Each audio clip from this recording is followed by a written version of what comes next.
महापुरुषों के अनुभवगम्य वचनों के श्रवण और मनन और आचरण में उतारने से हमारा परम कल्याण होता है। महर्षि अत्रि जी, अनुसुईया जी के पति अत्रि जी, उनके वचन, इहैवात्तं वसुप्रीत्यै प्रेतवै कटुकोदयम् तस्मान्न ग्राह्यमेवैतत् सुखमानन्त्यमिच्छता। बहुत ध्यान से सुनना। हे भाई, सुख की प्राप्ति के लिए अधर्म पूर्वक जो धन कमाया जाता है, बहुतायत हो रही इस समय, किसी को कुछ मतलब नहीं कि ये रुपया कहां से आ रहा है, इसका क्या परिणाम होगा, किसी को कुछ मतलब, बस रुपया चाहिए। रुपया, सबके दिमाग में रुपया, सबके दिमाग में रुपया। यज्ञ कर रहे हैं रुपया चाहिए, कर्म कर रहे हैं रुपया, बस रुपया रुपया। धर्म छूट गया। कभी अपने को भी न्यौछावर करने की सोचे।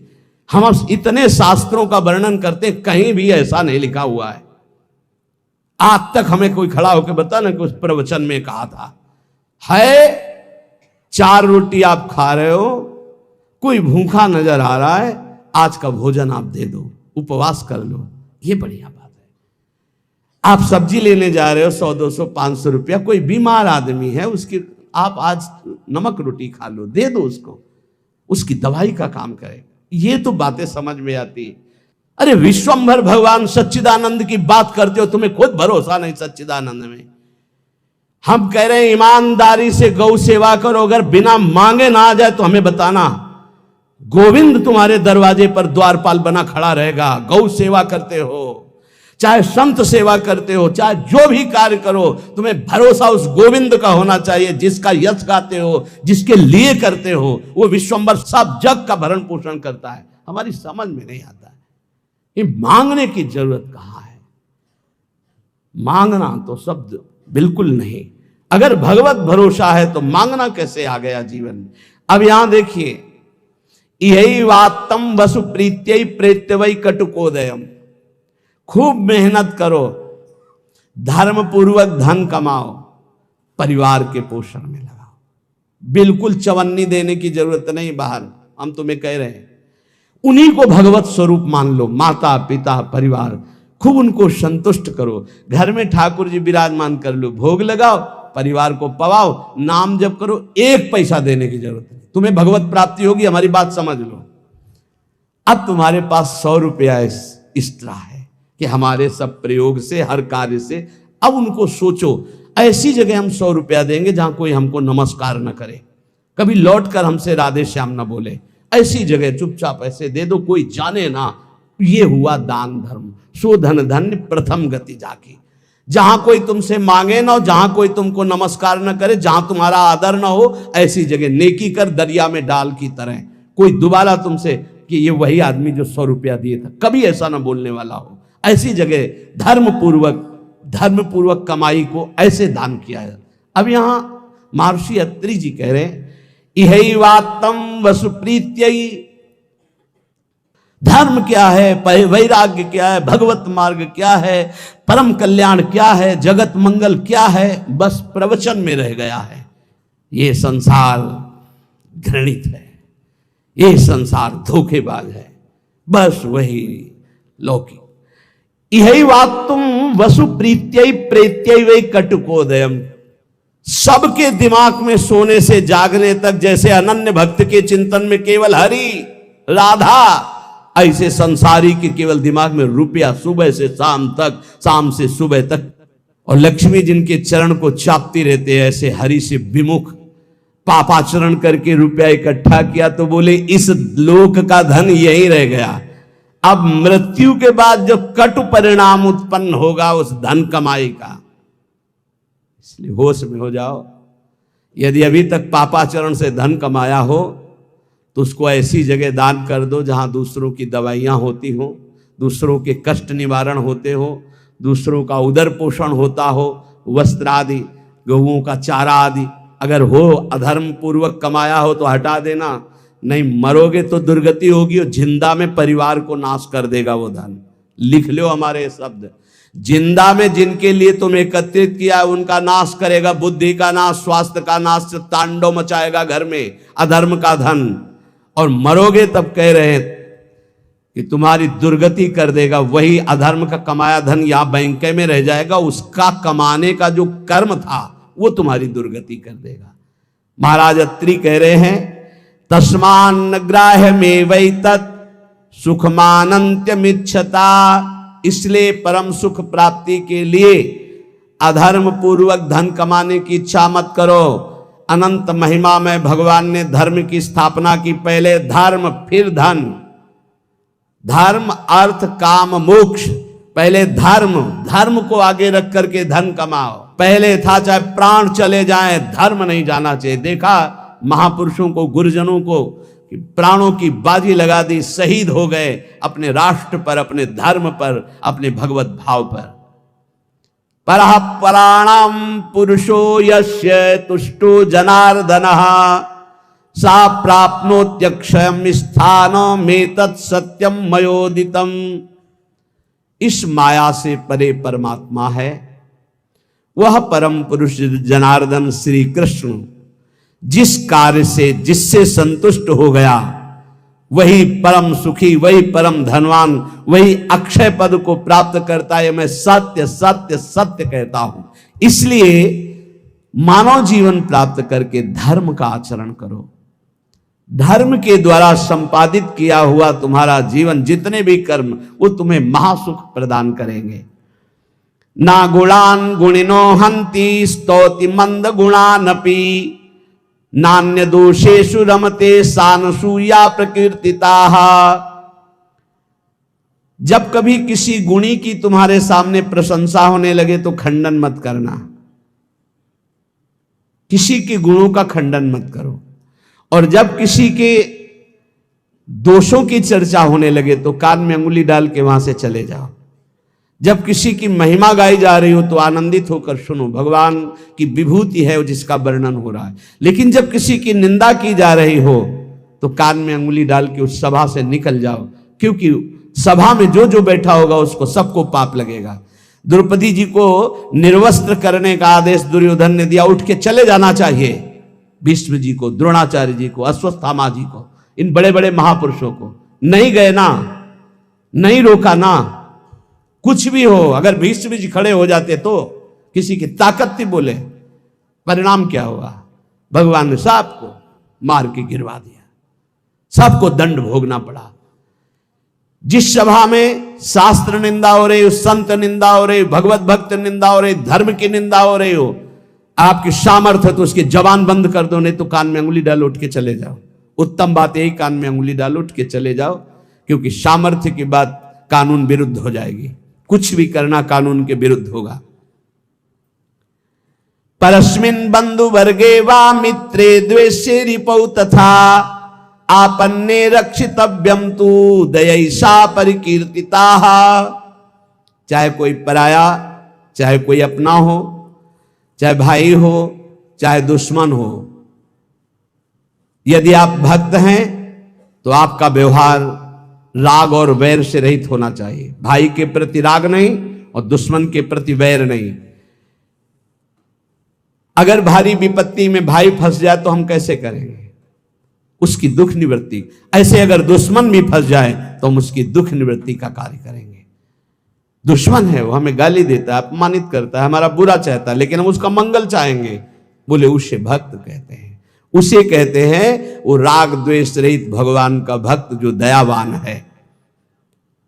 आन संशम क्षमा सत्य महिंसा दान मार्जवम प्रीति प्रसादो माधुर्यम मार्दवम च यमादस। यम और नियम ये जिसके जीवन में होते हैं वो बहुत दैवी संपदावान माना जाता है, भागवतिक माना जाता है। यम किसे कहते हैं? ये 10 होते हैं, यम 10 और नियम 10 होते हैं। यम पहला है अनसंशम, अक्रूरता, किसी के प्रति भी क्रूर वचन, क्रूर व्यवहार बिल्कुल नहीं होना चाहिए। क्रूरता तब आती है जब हमारे विपरीत कोई व्यवहार करता है, तब उसके बोलने की क्रूरता हो जाती है, चेष्टा में क्रूरता हो जाती है, हृदय में क्रूरता हो जाती है। अचानक आक्रमण होता है। अगर संबोधन करके आवे कि तुम्हारी परीक्षा हो रही तो शायद साधक सावधान हो जाए, पर अचानक आक्रमण माया का होता है। वो संभल ही नहीं पाता कि मेरी परीक्षा हो रही, और वो क्रूर बोल देता है, क्रूर कर्म कर देता है, क्रूर चिंतन कर देता है। इसका मतलब यम कमजोर है, यम नियम में वो कमजोर है। पहला यम है अक्रूरता, न वाणी में क्रूरता हो, न शरीर में चेष्टाओं में क्रूरता हो, न मन में क्रूरता हो, अक्रूरता। दूसरा है क्षमा, सबसे बड़ा बल है क्षमा। कोई कितना भी कैसा भी व्यवहार करे, क्षमा बल से उसे जीत लेना चाहिए। तीसरा है सत्य, सत्य के समान कोई दान नहीं, कोई पवित्रता नहीं, कोई बड़ा अनुष्ठान नहीं। वाणी से सत्य बोलने का नियम बना ले। कलिकाल है, इतना झूठ का बोल बाला है, पूछो मत। झूठ ही झूठ, औरों से तो और जाने तो गुरु जी से झूठ। कई बार कहा है कि एक घर तो छोड़ दो गुरुदेव का, कम से कम उनके सामने तो सत्य बोलो। एक क्षण में उनसे भी झूठ, और जबकि पता है कि उनको पता हो जाएगा, फिर भी झूठ बोल देना। अरे भाई, फांसी थोड़ी लग जाएगी, डांट लग जाएगी, गुस्सा हो जाएंगे, पर हम सत्य बोल देंगे तो हमारा अपराध क्षमा हो जाएगा। सत्य एक जगह तो नियम ले लो, तो सब जगह धीरे धीरे फिर भाव मानी संख्या से सवाल हल हो जाएगा। एक जगह सत्य बोलना शुरू कर दो।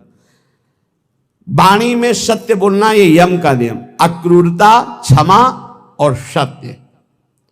हमारा जब वाणी में सत्य होगा तो आचरण भी सत आचरण होंगे, फिर हमारा विचार भी सद विचार होगा, और संग भी सदसंग होगा।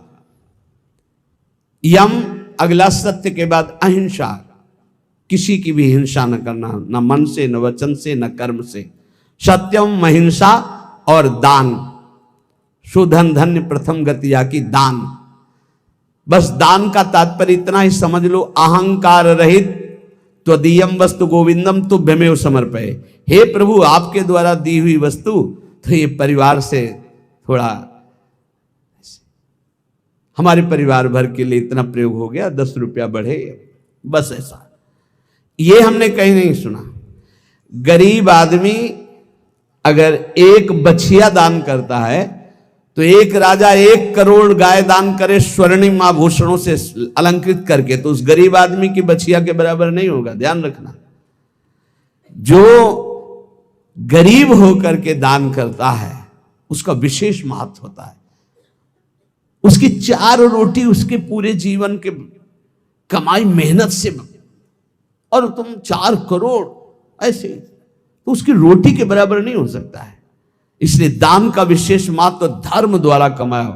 जैसे एक बार हमने सत्संग में बताया था दान के विषय में, सेतुआ यज्ञ का, मुदगल ऋषि, वो कभी किसी से दान नहीं लेते थे, तो शीलोंच वृत्ति के द्वारा वो अपना उदर पोषण करते। सील कहते हैं जो किसान अपना खेतों से अन्न का अधिकार ले चुका है, अब वो ऐसे खेत, उनमें जो दाने बाली पड़ा है उसे बिन लेना। उंच कहते हैं जो बाजार में जहां अन्न की बाजार लगी वो उठ चुकी है, इसके बाद जो दाने गिरे उनको उठा लेना।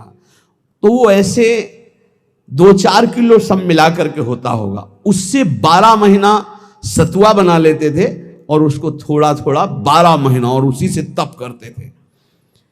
एक दिन वो सतुआ पिसा के रखे ही कि इतने में परीक्षार के लिए भगवान अतिथि रूप में, बहुत भूखा हूं, हे ऋषि, क्या हमारे उदर पोषण की व्यवस्था हो सकती है? तो उनका हाँ भी, तो साल भर के लिए सतुआ एकत्रित ही किया। वो परोसते गए, वो पाते गए, और पूरा साल भर के लिए जो एकत्रित किया था वो सब सतुआ पा गए। चाट चाट के पा लिया कुछ, तो उनका भगवान पूरे साल की व्यवस्था है, इतनी देर इसके आगे तो है ही नहीं। तो उनका चलो हम छक भी गए हैं बहुत, और डकार ली और चले।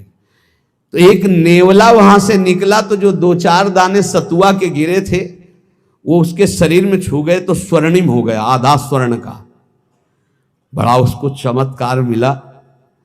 तो जब सुना महाराज युधिष्ठिर की राजसूय यज्ञ हो रही, इतनी बड़ी ब्रह्मा शंकर आदि बड़े बड़े महापुरुष, स्वयं भगवान सच्चिदानंद श्री कृष्ण द्वैपायन व्यासदेव जी सब विराज, तो नेवला पूरी पंगतों में लौटता हुआ घूमता, कहीं स्वर्ण का नहीं हुआ तो भगवान श्री कृष्ण के पास से निकलकर महाराज युधिष्ठिर वहीं बैठे थे। कहा महाराज तुम्हारी यज्ञ मुद्गल ऋषि की सतुआ यज्ञ के बराबर भी नहीं है। तो भगवान श्री कृष्ण ने कहा ऐसा क्यों कह रहे हो? आज तक किसी चक्रवर्ती सम्राट ने ऐसी यज्ञ नहीं की जिसमें स्वयं मैं विराजमान हूं और सब मेरी विभूतियां विराजमान हैं और सब शास्त्रीय पद्धति से हो रही, तुम ऐसी निंदा क्यों कर रहे हो महाराज राजसूय यज्ञ की युधिष्ठिर की? तब उन्होंने पूरी कथा सुनाई कि सतुआ यज्ञ वाली। बोले महाराज मैं पूरा लौट के देख लिया है कि रुआ भी सोने का लय हुआ, तो हुआ ना आपकी यज्ञ उनसे छोटी? तो भगवान ने कहा हां, मुद्गल ऋषि की सतुआ यज्ञ के बराबर तो राजसूय यज्ञ नहीं। क्यों? वो अकिंचन, प्रतिग्रह रहित। तो यहां कह रहे दान शब्द मुद्गल ऋषि का जोर का हुआ, जो धर्म के द्वारा मेहनत करके कमाता है। जब कोई राधा बाबा से कभी कोई दक्षिणा देने की बात आई, एक बार राधा बाबा ने भागवत सुना तो कहा भाई भागवताचार्य को दक्षिणा देनी चाहिए, कोई दक्षिणा देगा? पर धर्म की कमाई का, अगर पाप की कमाई का दिया तो समझ ले तो किसी की जेब में नहीं। एक जो घास खोदना सेवा करना, तो उसने कहा बाबा 50 पैसा या 100 रुपया हम दे सकते हैं। बोले हाँ बस इतना ही काफी है। बाबा ने लिया और कहा भागवताचार्य जी से ये है दक्षिणा। वो तो केवल बाबा को प्रसन्न करने के लिए सुनाने आए थे, उनका अर्थ से कोई मतलब नहीं।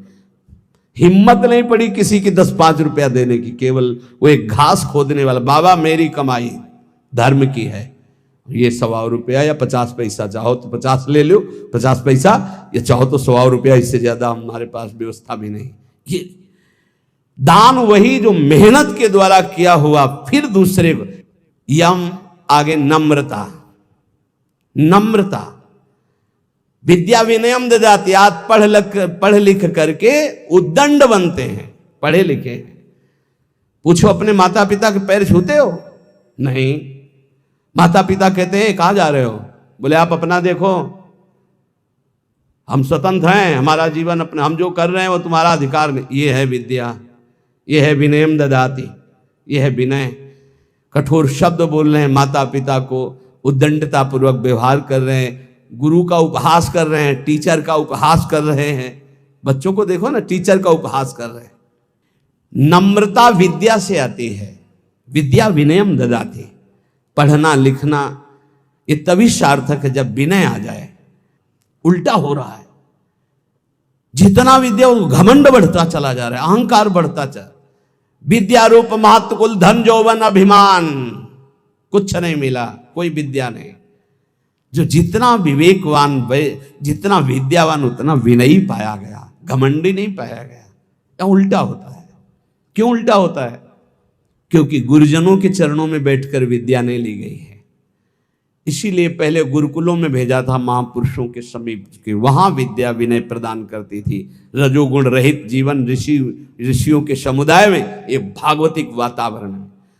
नम्रता, फिर है सबसे प्रीति, सब जीवन सुप्रीति रीत निभाता अपनी, सबसे प्रेम का व्यवहार, लेकिन निष्काम, किसी से कोई कामना नहीं। फिर यम में आता है प्रसन्नता, संतुष्टायन के, हर स्थिति में तुम्हारा मन प्रसन्न होना चाहिए। फिर मधुर वाणी, जब बोलो हंस बोले बहुमान दे, परुख वचन का बहु न कहाए। और कोमलता, हृदय बड़ा कोमल होना चाहिए। ये 10 लक्षण यम कहलाते हैं। कहा जाता है ना, यम नियमों का पालन करने से ही भगवत प्राप्ति होती है। तो अक्रूरता, क्षमा, सत्य, अहिंसा, दान, नम्रता, प्रीति, प्रसन्नता, मधुरवाणी, कोमलता, ये 10 यम हैं और ये 10 नियम हैं।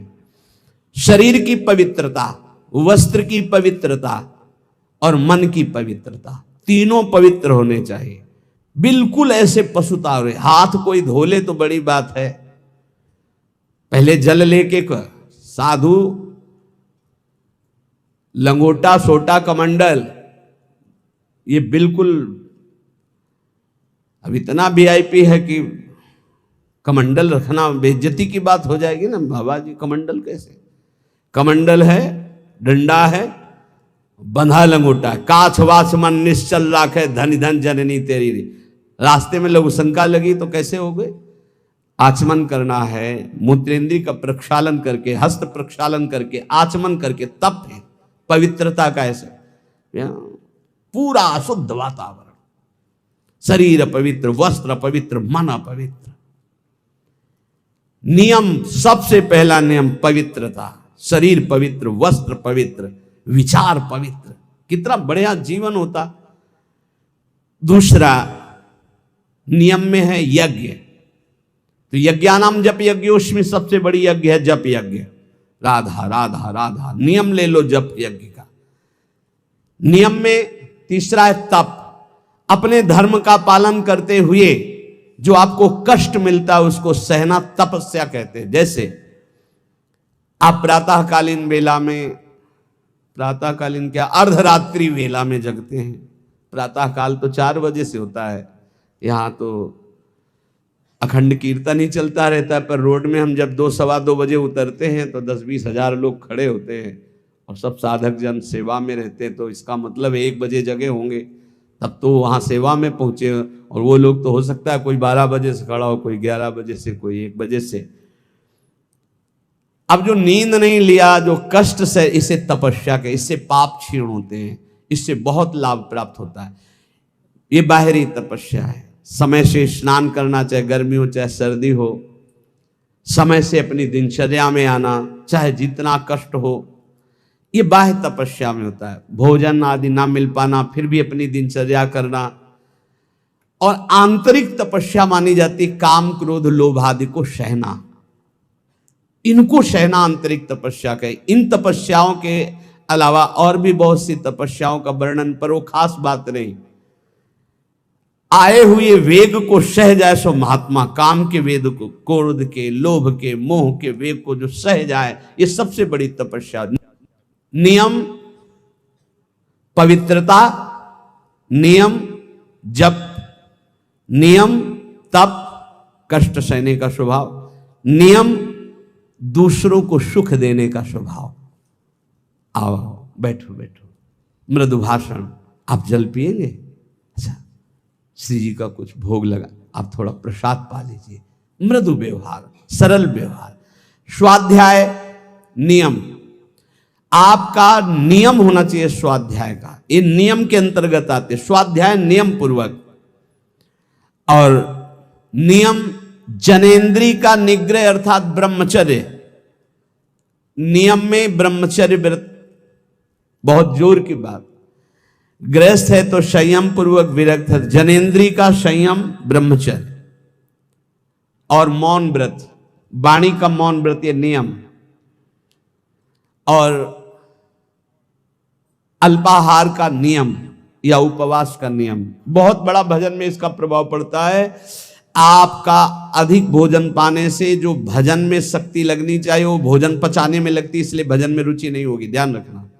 या तो अल्पाहार और या फिर कभी कभी उपवास, पर सेवा नहीं छोड़ना। श्री सुदामा दास जी महाराज सुदामा कुटी के स्वयं आटा मांग कर लाते, स्वयं उपला बिनते, फिर रोटियां बनाते, फिर संतों को पवाते। उनकी मेहनत ऐसा रंग लाई कि तब से लेके आज तक शास्त्रों संतों की सेवा ऐसे होती रहती है। अपरिचित कोई भी संत जाए, पाए और बना रहे। बारंडा बड़े बड़े बने, आसन लगाए, 10-5 दिन खाए पिए पड़ा रहे। आज भी वो सेवा चल रही। संत सेवा अगर मिल जाए, परोसना है, पत्तल उठाना है, पोछा लगा, ये अहोभाग्य समझा जाए। इसको ऐसा ना समझा जाए कि एकांत में बैठकर भजन करना ज्यादा अच्छा है, लेकिन इनके बीच नहीं। मन की गति को संभाल पाना बहुत कठिन है। आज एकांत के लिए भजन के लिए कर रहा है, कल एकांत के लिए भोग के लिए कहेगा, इसका कोई विश्वास नहीं। गुरु प्रदत्त दिनचर्या को कभी ना तोड़ा जाए। और 10 वर्ष एक ही दिनचर्या चलाई जाए, मन शांत हो जाएगा, अपने आप देख लेना। ये नियम है। अल्पाहार नियम बना लो अल्पाहार का। एक साधु की, साधक की दिनचर्या भोजन की होनी चाहिए। इतनी रोटी, इतना चावल, इतनी सब्जी, इतना दाल, वो नियम है, उतना ही पाना है। कुछ भी हो, अच्छे से अच्छा पदार्थ हो, एक नियमावली भोजन की होनी चाहिए। और स्नान 3 बार, ब्रह्मचारी 3 बार स्नान होना ही चाहिए, 24 घंटे में 3 बार स्नान। वो शरीर सुख के लिए नहीं, जैसे आप सोने जा रहे हैं तो कोई स्नान करते हैं, नहीं, कदापि नहीं, दिनचर्या के विरुद्ध नहीं। एक प्रातः जो अभी 1:30-2 बजे हुआ, और एक पुनः अगर आपका दिनचर्या का क्रम में 8 बजे, 9 बजे, 10 बजे जैसे स्नान का हो, फिर एक सायं 4 बजे, 5 बजे, बस। अपने का तो 2-3 घंटे बाद ही पुनः स्नान होता है, फिर सायं होता है। 3 स्नान जीवन हो गए, 3 स्नान जीवन। अगर कहीं पेट खराब हो गया तो जय बार फिर अर्ध स्नान करना ही करना है। ये 10 नियम और 10 यम ये साधक के जीवन में होने ही चाहिए। नियम पवित्रता का, जप का, तप का अर्थात कष्ट सहने का, दूसरों को सुख देने का, स्वाध्याय करने का, ब्रह्मचर्य का, मौन का, उपवास का, स्नान का, ये नियम होने चाहिए, नियम होने चाहिए। इसमें ये नहीं देखा जाता है स्नान का कि शौच लगी है तो ठीक है, शौच नहीं लगी तो चलो नहीं करते स्नान, इसका नहीं। एक नियम अपने लोगों की दिनचर्या रहे। यहां तो बाथरूम, शौचालय, गंगा किनारे जब शीत वायु चल रही तब 3 बार स्नान, और पूरी जटाओं के सहित, ये जो घंटों जटाओं से गंगा जल गिरता रहता था, ऐसे टपकता रहता, पूरा शरीर कांपता रहता। वहां ये थोड़ी देखना है कि शरीर को क्या हो रहा है, वहां भगवत प्राप्ति करनी है। आगे कह रहे हैं महर्षि विश्वामित्र जी की वाणी, निज अनुभव कह रहे हैं। कामम कामाय मानस्य यदि कामः समृद्ध्यति अथैनम अपरः कामो भूयो विद्यति बाणवत। हे भाई, सबसे ज्यादा पतन का कार्य होता है काम भोग। ये ऐसा विकल कर देता है भोग के लिए कि सब प्राणी को, पशु पक्षी मनुष्य देवता कोई भी, ये ऐसा विकल कर देता है कि रुक पाना बहुत कठिन होता है। फिर जहां उसको भोगा गया तो उसकी नवीन कामना, फिर नवीन कामना, फिर नवीन कामना। यदि कामा समध्यति तो अथैनम अपरः कामो भूयो विद्यति बाणवत। बाण के समान हृदय को बेधता रहता है काम, बार बार बार बार। इसलिए जिसको काम वेदना पर शांति प्राप्त करनी तो उसे भोगना बंद करना पड़ेगा।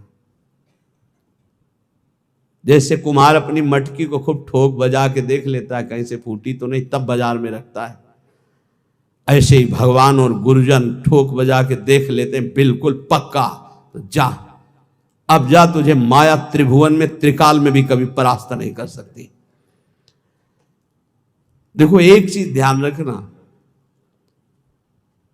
गुरुजनों की आंतरिक वृत्ति को पहचानना चाहिए, इनकी इच्छा क्या है, गुरुजनों की इच्छा को समझो। जैसे भगवान नाना प्रकार की भोग सामग्री सामने भेजेंगे तो आप सोचो कि भगवान के द्वारा ही तो भेजी हुई, नहीं। आपको देखना है भगवान की इच्छा क्या है, तो गीता पढ़िए, गीता जी में भगवान आप बोल रहे हैं ऐसा करो ऐसा ना करो। ऐसे गुरुजन जब बोलते हैं तो उनकी बात पकड़ो, इसके बाद वही सामग्री आपको देंगे, ये लो ये लो ये लो, तो आपको पकड़ना नहीं। आपने कहा था, नहीं नहीं आप लीजिए खाइए, आप कह तो रहे लेकिन आपने कहा था कि नहीं खाना है, तो हम ही कह रहे हैं खाइए ना। हमें लगता है आपने कहा था कि नहीं खाना तो हमें नहीं खाना चाहिए, तो देख लो फिर तुम जैसा। अंदर अंदर वो खुश हो रहे हैं, शाबाश शाबाश, निकल जा निकल जा। नहीं, मान लो आप खा लीजिए ना। महाराज जी हमारा आपने कहा था नहीं खाना चाहिए, वो बहुत सुंदर चल रहा है, चलो भाई ठीक है। उस समय सोचिएगा नहीं कि नाराज हो रहे हैं, पक्की मानिएगा ये सिर्फ आपको ठोक बजा कर देखा जा रहा है। बहुत खुश है वो इस बात से कि आपने संसार के विषयों का त्याग भगवान के लिए किया। सच्ची मानिए, हृदय से आशीर्वाद होता है, हृदय से आह्लाद। बाहर से ऐसे हम भले कैसे हैं यार, हम ही तो कह रहे थे खा लेते ना, अब आप कह रहे हो तो, पर आपने ही कहा था कि बार बार उस बात को जो उन्होंने उपदेश किया है उस बात को याद दिलाता रहे। उससे क्या होगा, आप परिपक्व हो जाएंगे। कभी ये मत समझ लें, जैसे आद्य गुरु भगवान शंकराचार्य जी मछली खाए तो और लोगों ने मछली, जो शिष्य थे, फिर कांच पिया, तो उनकी सामर्थ्य के बराबर हमारे सामर्थ्य, वो जो बोल रहे हैं उसको पकड़ो। ऐसा कई बार हुआ। राधाचरण जी से जब कहते कि इतनी तुम्हारी हालत ऐसी, आप चले जाओ, बोले डॉक्टर ने कहा दिल्ली ही आना पड़ेगा, तुम कहा चले जाओ। तो उन्होंने कहा महाराज जी आपने सत्संग में कहा था कि प्राण चाहे निकल जाए वृंदावन से नहीं जाना। तो कहा हम ही तो कह रहे हैं। नहीं महाराज जी आपने ही कहा था वृंदावन से नहीं जाना, तो अब नहीं जाएंगे। नहीं हम ही कह रहे हैं आप चले जाओ। आप यहाँ जरूर कह रहे हो, लेकिन फिर सत्संग में आप फिर कहोगे कि धन्य है उसका जीवन जो मरणासन वृंदावन वास कर। महाराज जी अब नहीं जाएंगे हम। देख लो भाई, रोग भी वो जो सड़न हुई थी अपने आप ठीक हो गई, और इस समय श्री जी की सेवा में है। ये सब हितजू के महल में विराजमान है, सब हरिवंश महाप्रभु के। श्री हरिवंश शरण जे आए, श्री वृषभान कुंवर नंद नंदन, निजकर अपनी चिट्ठी चढ़ाए।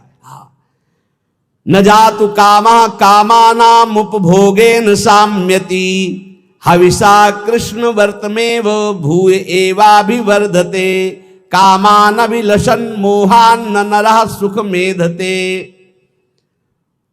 जो कभी ये सोच लेता है कि एक बार भोग लूं मेरी इच्छा शांत हो जाएगी, बहुत धोखे में हो गया, दलदल में कूद गया। अब जैसे आग में घी डाल दे तो प्रज्वलित हो जाती, जे ही भोग की कामना से भोग मिला वो आग पैदा हो गई कि वो भ्रष्ट होता चला जाएगा। इसलिए उपासक को चाहिए कि जब सैकड़ों बार भोग के रोकेगा तो सैकड़ों दिन रोना पड़ेगा, तब जाके कहीं ठीक हो गए। उसका पाप भी बन गया, उसका अभ्यास बन गया, उसका स्वाद मिल गया, बहुत समय लगेगा।